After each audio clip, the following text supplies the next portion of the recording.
Hi, this is Dan Ansel, Prudential California Realty. Today is Monday, August 9th. Here's what's going on out there in the headlines. New home sales up, but up from a very slow month. May of this year was the slowest month in history. June was up from May, but June was the second slowest month in history, dating back to 1963. So better than May, but not doing that well. But that's for new homes. Again, they're competing with existing homes there, so not that surprising out there. Pending home sale index sinks 2.6% in June, another significant dip, and those are not closed sales, but those are sort of an indicator of what we're going to be seeing for closings this month here, because they sort of are a leader. Properties have to be pending first and they go to sold.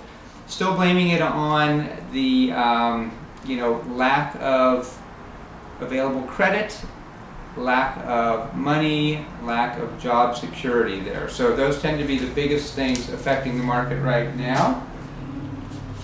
Headline, don't hold your breath for a bounce in home prices. The expectation is once the market bottoms out, it is not going to spring back up. It's going to actually bottom out and stay there for a long, long time there. So the expectation is not for a V-shaped recovery where it hits a bottom and it bounces back up and all of a sudden there's a lot of demand for it.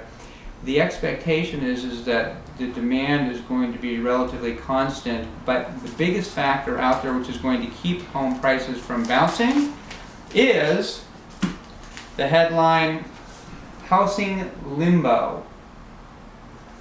People in the houses won't pay their mortgages, but the banks aren't foreclosing on them. They don't want them back either, or they're not in a position to, they're behind in processing. So there is literally millions of homes out there right now that are in this limbo where the person in there isn't making any payments at all, but the bank hasn't foreclosed on them yet. So the true numbers of how much inventory out there, which we've talked about before, shadow inventory, how much inventory is going to be coming on the market, the expectation is there's going to be enough coming on the market for the next several years that it will at least keep up with demand.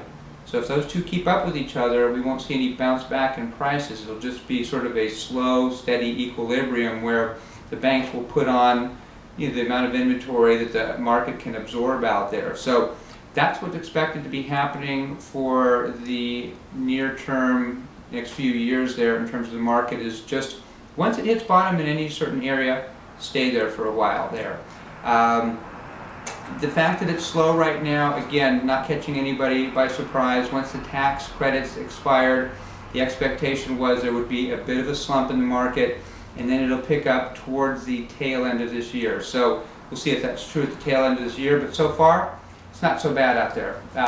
Interest rates are still at historic lows, very, very attractive financing, and now in all price ranges, not just for the conforming loans, but jumbo loans, really, really attractive out there too. So overall, not too bad. The headlines seem to be sort of bouncing each other up, some good news, some bad news. So that's where we're at right now.